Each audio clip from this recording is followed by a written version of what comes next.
Good evening, everyone. Welcome to the channel. Before I begin, here are my disclaimers. Today I am going to give you an update about Logan Group Company Limited Annual Report. Logan Group Company Limited provides a diverse range of businesses and services through its property development and property operation segments. In terms of property development, the company engages in developing and selling residential and commercial properties, including retail shops and office units. It also constructs office premises and residential buildings, offering interior decoration services to enhance the aesthetic appeal of these properties.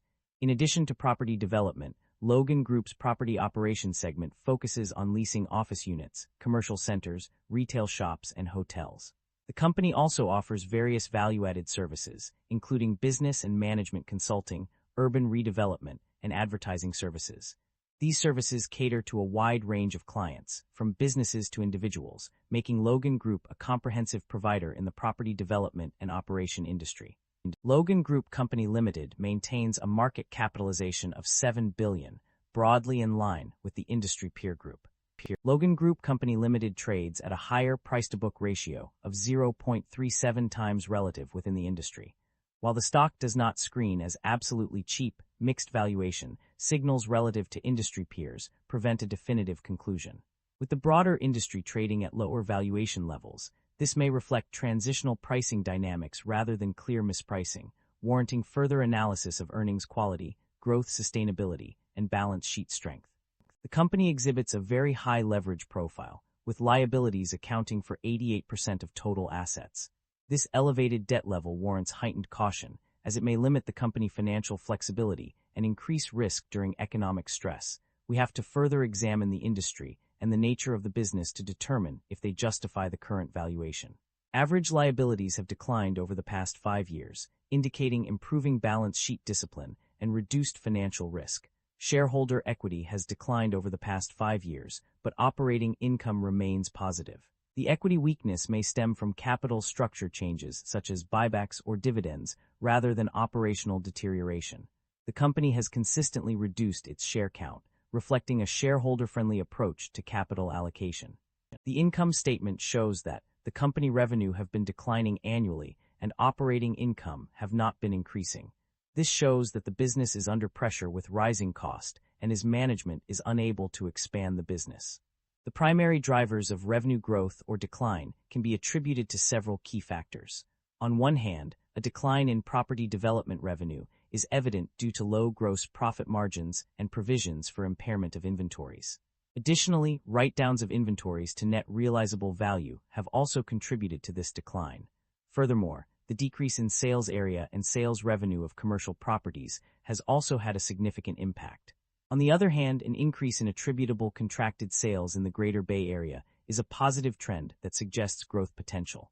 However, the decline in property operation income due to external pressures and internal difficulties in China's economic development, as well as sluggish market performance, poses a challenge to revenue growth. Overall, these factors highlight the complexities of revenue growth or decline in the industry.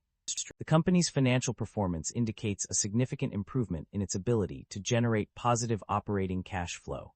In 2025, the company recorded a substantial increase in net cash from operating activities, reaching 12,319,000 RMB. This is a notable jump from the previous year, where it stood at 9,421,000 RMB in 2024. The upward trend suggests that the company's operations are becoming more efficient and profitable, allowing it to generate sufficient cash flow to support its growth and development. The company's debt level and interest expenses have undergone significant changes in recent years. According to the financial statements, the total liabilities of the company decreased from RMB 187,780.7 million to RMB 167,437.8 million, indicating a reduction in debt levels.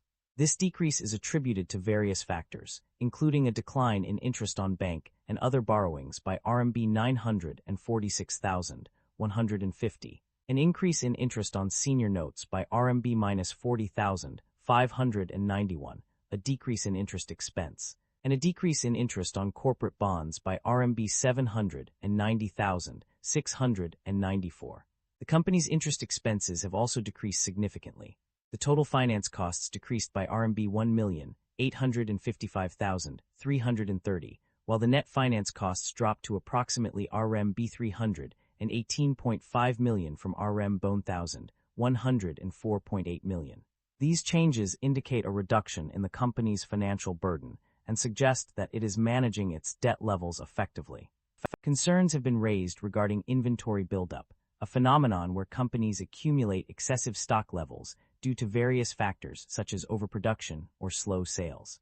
This issue can lead to wasted resources and reduced efficiency in supply chain management.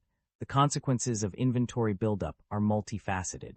Excessive inventory can tie up large amounts of capital, which could be better utilized elsewhere in the business. Furthermore, it can also result in storage costs, obsolescence, and even damage to products. In addition, inventory buildup can disrupt supply chains by creating bottlenecks and inefficiencies. To mitigate these risks, companies must adopt strategies that balance production with demand. This may involve implementing just-in-time (JIT) manufacturing techniques or using data analytics to forecast sales more accurately. By doing so, businesses can minimize the likelihood of inventory buildup and ensure a smoother supply chain operation. That concludes the financial summary for Logan Group Company Limited. Feel free to comment below, and I will be happy to answer them when possible.